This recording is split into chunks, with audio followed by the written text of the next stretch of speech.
Hey guys, just going to talk a little bit about some things we would typically talk about in class if we were meeting on ground. But as we're online completely, I'll post these lectures for you, and we have a few coming up here as we enter into Project 1. Some of this stuff is going to be things that we've already discussed in the various exercises you've done. Um, but I just want to, as you get into Project 1, make sure we have some foundational knowledge of some of the things that are sort of key to that project, okay? We've talked a lot at this point about expressive typography, neutral typography. And type is really an incredible design element because it basically makes, content visible. It's such a powerful tool in and of itself, not just because it communicates, words or language or whatever it is, but that type itself as a design element, as a graphic component, is really there's more you can do with it than we may imagine in the beginning of our study. So we'll talk a little bit about how type can be expressive, which is really a big part of your first project, as it was in your last exercise. We'll also talk about neutrality and what that means, just so we have a clear understanding. Okay, so type can convey feeling, or it can be completely neutral. Okay, and when we talk about neutrality with typography, perhaps the most kind of famous example is this typeface, which I'm sure most of you know about by now. It's used to be called De Neue Haas Grotesque. Haas was the type foundry, and Grotesque is a sans serif typeface, basically. This was the Neuhaus typeface, the Neuhaus Grotesque typeface, when it was made in the 50s. We know it as Helvetica, okay? And you'll be working with this typeface extensively as we move into the second project. But for now, you think about neutrality, sort of clean design, you think of Swiss design. Helvetica is really a sort of cornerstone of that neutral typography. Here's an example. I mean, it's such maybe some of you have seen this. We're geeky enough as designers to make a movie about the typeface Helvetica. If you haven't seen that documentary, I recommend it. Okay, there are a lot of sans serifs in the world.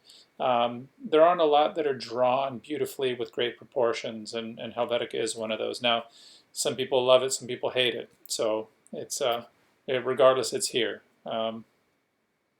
Here are some of the type faces. Some of these are Helvetica, some of them are other typefaces. But this is some of the design from the Swiss movement.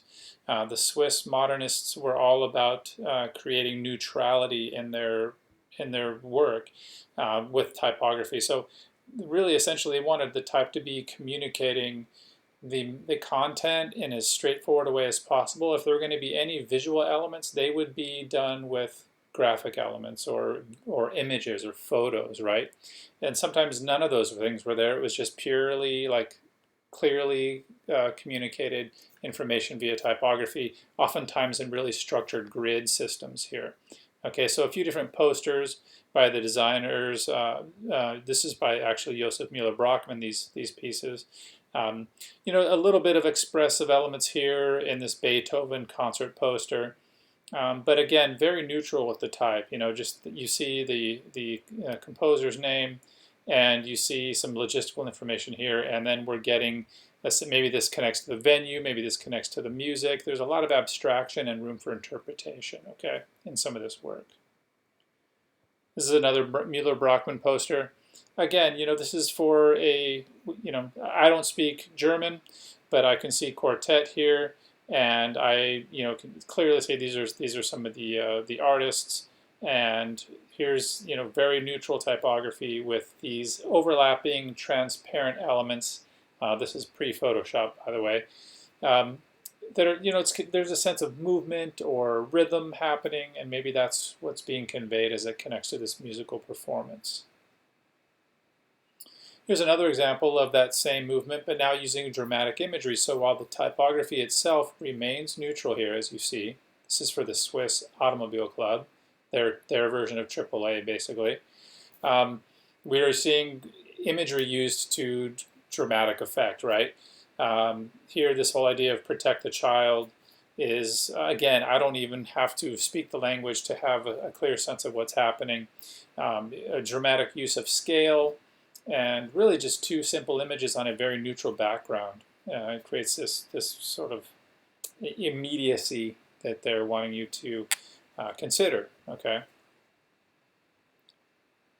As we move beyond the 50s and 60s, I mean into the 60s, by then there's always expressive typography. So the universal style was prevalent in the 50s and even into the 60s and even early 70s, with a lot of corporations. But by then, as we know, particularly in the later 60s with the psychedelic poster designers and just the impact that pop culture was having on the arts and design was significant. So there was a rebellion against this really clean, stark modernism, and they were using old wood type, and you start to see a little more expressiveness happening. Here's a masthead for a magazine that actually never got published, but this is by a designer named Herb Lubalin, and this is clearly expressive at this point. It's conveying an idea with the type itself, and it's subtle. It's all type, but it's just how that type is used and how the elements are combined to convey a relationship in this case, okay?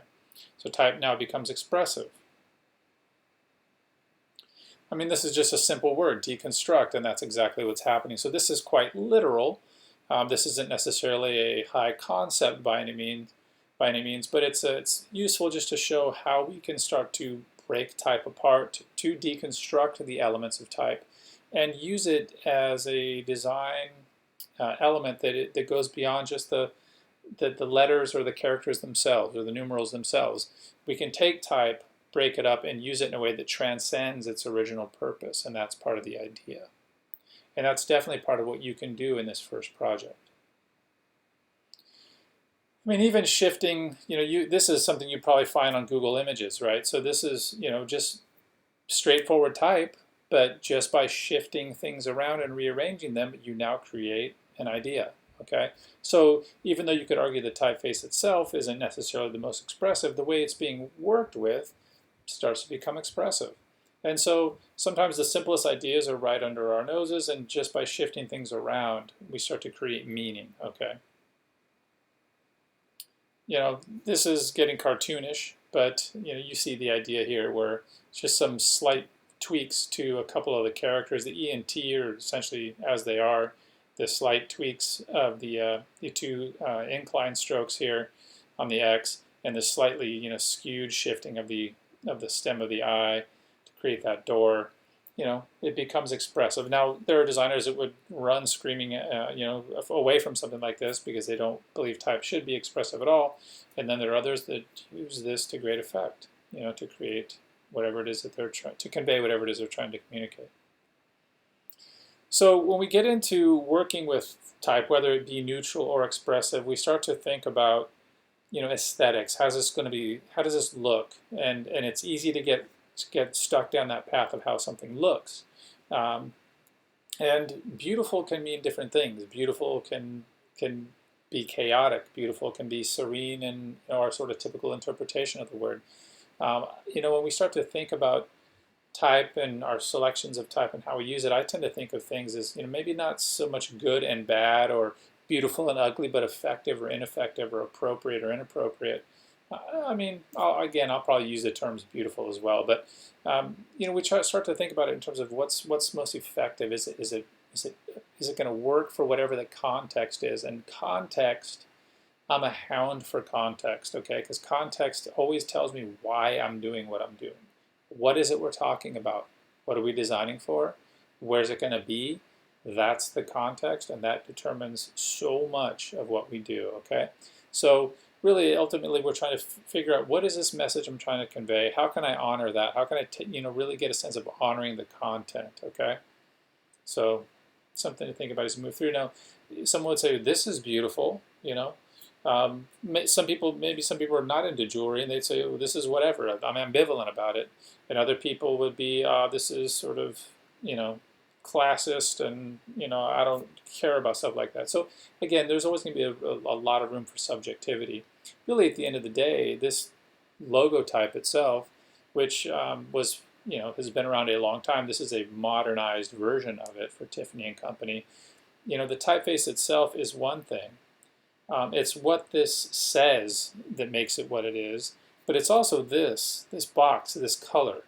Tiffany, this blue color, which is essentially their blue, their almost their copyrighted trademark, color mix that is so identified with that brand. So sometimes it's not just type on its own, but when it's combined with another element, in this case, basically color. So it's typeface and color that make it be more than just the type itself, or just more than what it can appear to be on its own. Okay, I mean, I think we could get really clearly, even if we just saw this is somewhat traditional. It's somewhat, there's a sense of high class, perhaps, So it's when you combine it though with other elements that it really starts to transcend itself. Here's something that I like to, in class I like to talk about this is this expressive or is this neutral? And I'm curious what you think about that. Many of you may know that Carhartt is a brand of clothing that started as a workwear, particularly popular with farmers, Midwestern farmers, almost like Dickies of the Midwest, basically, like work clothes.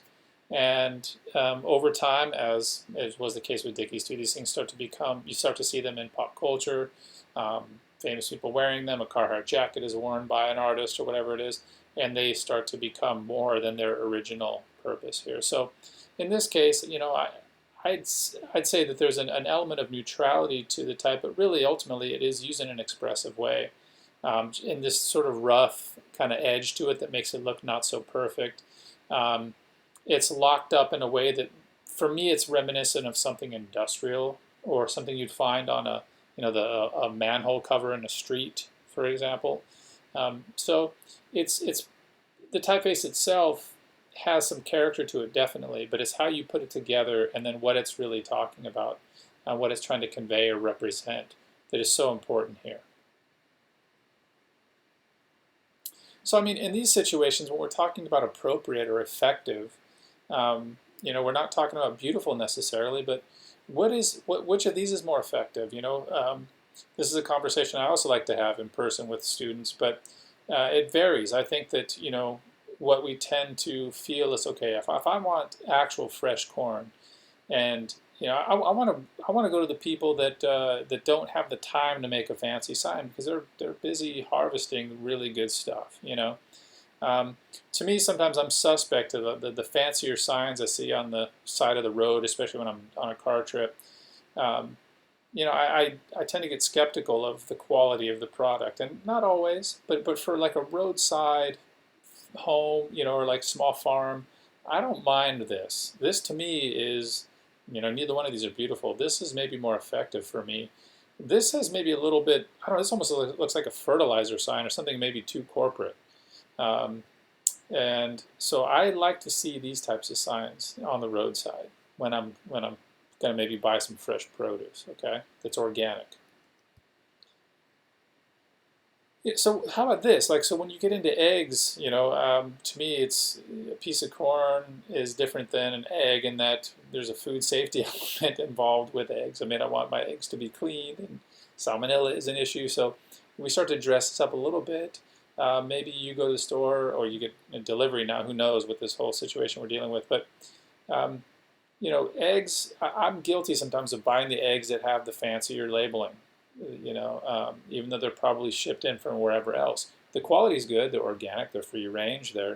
They are cage free. They are all that good stuff. And in this case, what I feel like we're doing is like farmers market fresh eggs. When I see this sign, I'm expecting quality maybe. I'm also expecting a higher price to a degree. My eggs here are going to be more expensive, probably. Okay. So then we have to just make our own decisions as consumers. What am I willing to do? How much extra am I willing to pay based on, the product and how it's being communicated? So this is one I want the fancy sign for this one, right? So this is scary, and so again, context. While one thing might be appropriate and effective in one context, it might be completely horrifying in another. Okay. So here's the deal. When it comes to selecting type and mixing type in particular, there are too many typeface choices, and it can be overwhelming as creative people. As creative people, we're often overwhelmed by choice, and we have this funny thing where we want freedom, and we don't want to be too constrained with what we are able to do with our work. But at the same time, then we have all these open possibilities, and it's almost more freaky. So when it comes to selecting type, you really want to start to build a palette. I probably, not religiously, but I use maybe 10 to 15 typefaces as my foundational starting point that I'll typically work with. And then I'll go from there. And maybe if I have to use specific typefaces for certain things, or I might do a hand-rendered thing or whatever it is. Again, it depends on the context, okay? So there are so many choices. It always comes down to what's most appropriate for the situation. What is it that you're working on? What are you trying to say? And sometimes it's a purely a stylistic thing. Sometimes you're going for a style, and I tend to avoid that, and I tend to be a little bit weary of that. But sometimes it is appropriate. It's typically not about our preference if we're doing work for a client. It's oftentimes what the client prefers, and so we have to find that middle ground a lot of times. Here's a bad choice of type. I'm not sure if this is from a few years ago. Someone clearly didn't proof this. This is my favorite color is glitter. Although here it looks, the glitter can very much look like the name of a World War II era German dictator. And so, inappropriate selection and treatment in this case, right? So again, proofing is crucial. Figuring out, okay, hey, these two things look cool, great, but then, who didn't see this? Who missed this? This was actually a thing. And in this case here, we have the idea. We can zoom in, although we don't need to. Like here's an appropriate selection for a restaurant. Here's where I'm going to combine a couple typefaces here, or even just use one typeface is doable. But you can see they have this sort of serif display type, and then they have this very light, which is I think there could maybe be some reworking here. This script, very, very light script that's happening. But you can see, I mean, this is appropriate for this context, okay? It looks, when I see a menu like this, I feel confident in the quality. And I'm going to have to, because if you look at the prices, they're not ridiculous, but they're not cheap, okay? So the context here is, I'm designing for a place that's going to offer very high quality fare. I want my typography to reflect that, to give the confidence, the buyer confidence, or the customer confidence to make the purchases they want to make.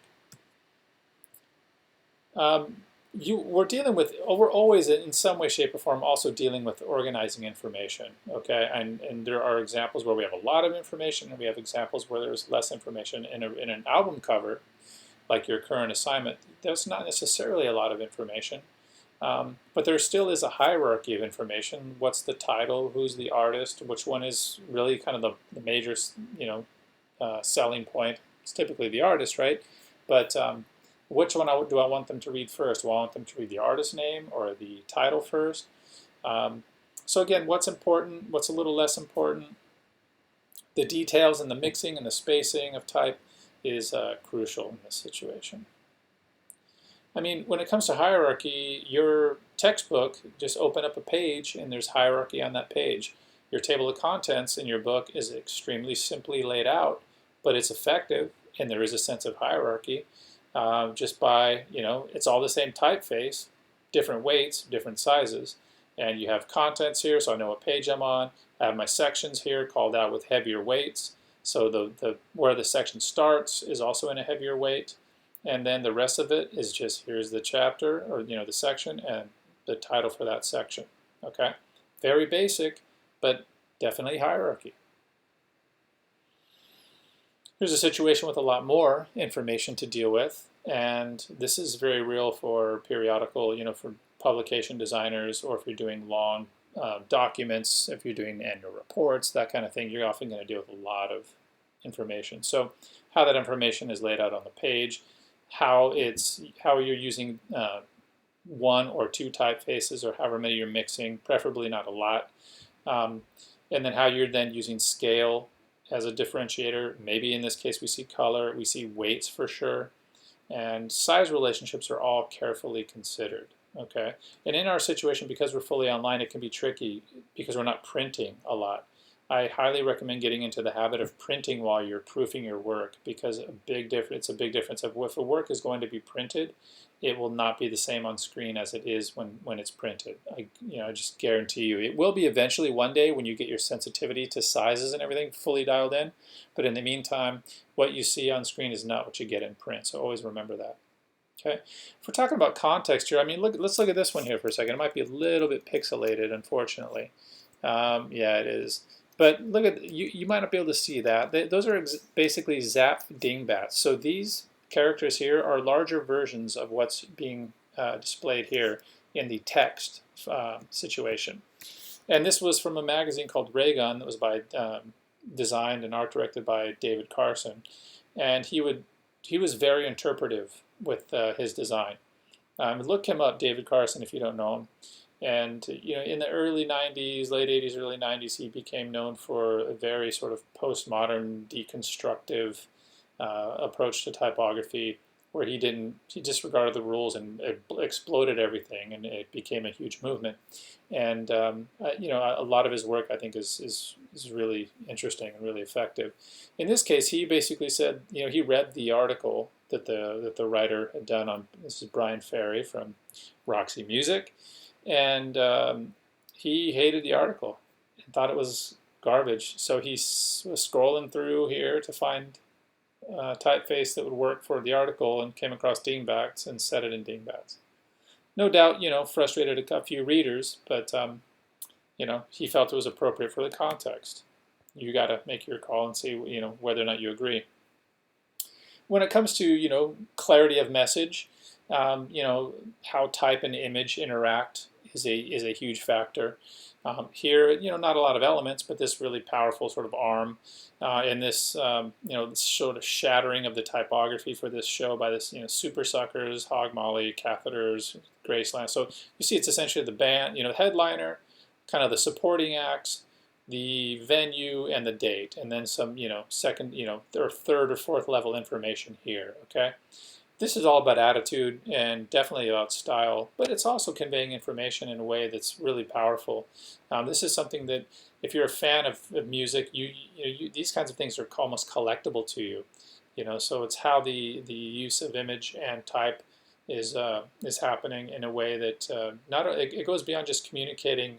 Hey, here's a show. These are the bands, and it's happening here on this day. It becomes more like, wow. I want to see this. I want a part of this. I want to be a part of this. Or, if you're a fan of the band, you want to buy this poster or collect it or pull it off the wall outside and frame it. Okay.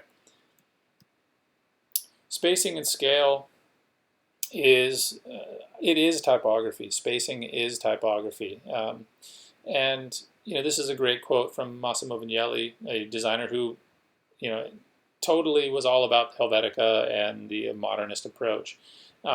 So you can take it or leave it, but his style is up to you, his approach. But this was, I thought, pretty genius. People think typography is black, so it's not really the letters. It's the white in between. Or if it's white type on black, then it's the black. Okay, and so it's the spacing essentially that makes type and makes typography. And spacing has a lot to do with how typeface is drawn. The form, you guys have done an exercise on form and counterform, so you sort of get a sense of how the negative space and the positive space interact. Okay, so spacing is crucial, as is scale. And in this case, we have type really being utilized here in a couple different ways. It's essentially type that's been set and type that's been photographed, and combining those two. Now, while your projects aren't going to be incorporating photographs, these are kind of research approaches you can take to at least get an idea of, like, okay, hey, this might lead me down a path of possibilities when you're starting to come up with your ideas for your album covers. So here, this is all about scale. Space, this really, condensed type, kind of tightly spaced, and then blown up really huge. When you open this spread, it has a massive impact, and it's appropriate for the context. Talking about Arnold here, okay.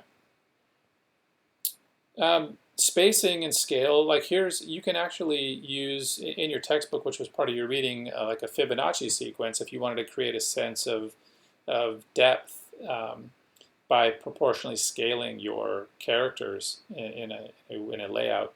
Not only does it make it, the difference in scale happen, but it also creates a sense of perspective, which can be interesting.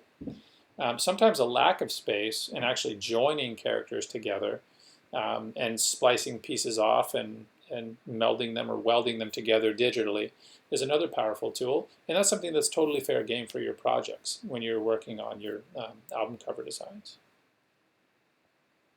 So sometimes when a design can be very, very simple, and that's okay. When it is simple, then the details matter that much more. So keeping something really basic, clean here, 2 typefaces, scale has been totally considered, and spacing doesn't get any more detailed than that, okay? That's pretty finely done. And so when it comes down to communication, this is obviously always a part of what we're doing on some level, and there are many levels of communication, which I am going to talk to you about as well in another lecture. What's appropriate for the context? What do I need to express? What's the message? What are my tools that I have available? And right now, as people getting into type, I'm hoping that you're already starting to see type in different ways out in the world. You start to adjust your eye in a way, and you start to see things. First of all, unfortunately, you start to see how much stuff is terrible out in the world, typographically speaking. Not even just typographically speaking, unfortunately, right now. There's also a lot of beauty and a lot of wonderful things, okay? We got to remember that. It can be hard sometimes. But, when it comes to type, as you develop your skills, you're going to be more and more annoyed with some of the stuff that's happening out in the visual landscape. So it is a curse, but it's a powerful tool. And like I said before, one of the first signs of design that's not really happening is type that isn't really happening. So taking the time to really dig in is crucial. Okay, so clear communication is absolutely crucial in a certain situation where the David Carson layout with the dingbats wouldn't work for a signage system at an airport. Okay, obviously, when I get into we just need to know where do I go, where's the tram, where's the bus, what gate do I need to go to, and it needs to be really, really clearly, with clear hierarchy done and dialed. Okay. Very different for a record label logo. If I was to ask you what era this was from, some people might say, it has a kind of an older 50s and 60s kind of vibe. This is something that was made, in modern day by a guy named Art Chantry for the Estrus labels, a lot of indie and, kind of punk rock stuff. But the irony here is it's the ultimate in hi-fi, and it's such a lo-fi logo.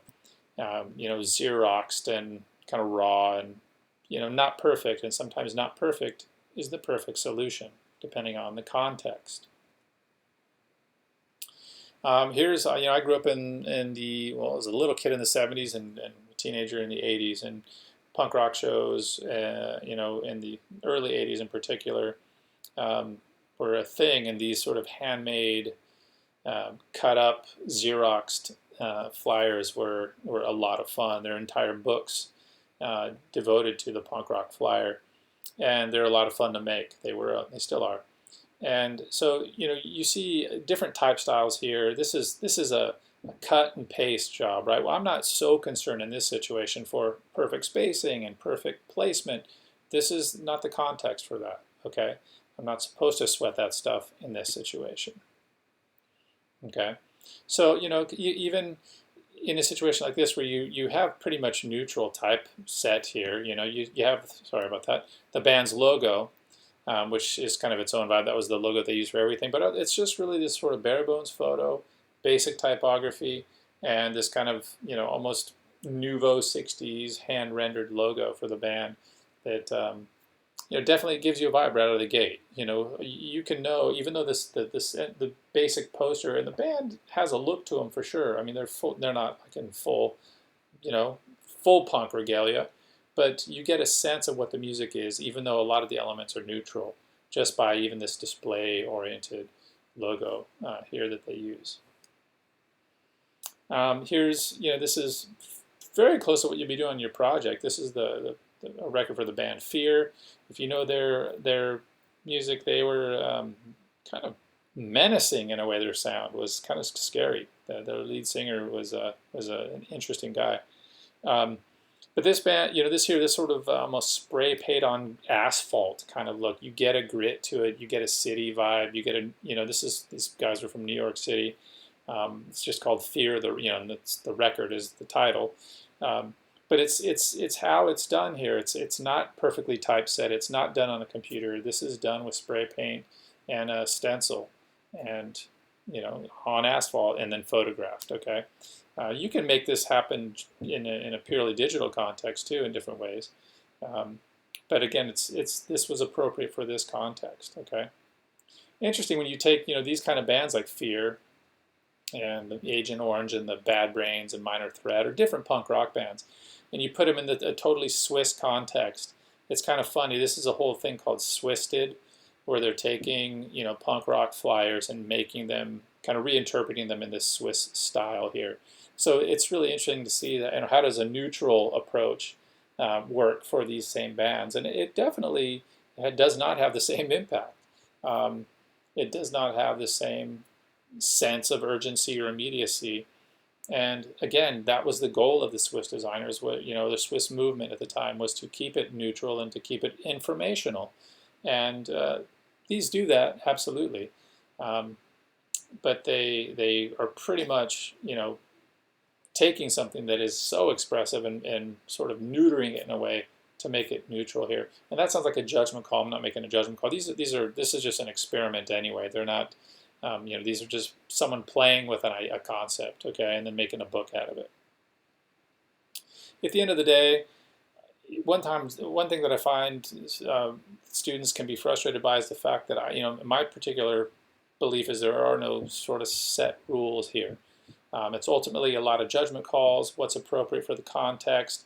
How does the content or the context I'm working with determine what I do? Okay, that's going to dictate the form that my work takes. Okay, sometimes less is more, sometimes more is more. Okay, details totally matter, and it's less about is this right or wrong, good or bad, and more about does this work. Okay, and at the end of the day, type is a powerful tool. It is its own art form, and it's something that when you guys dial it in and get it really sort of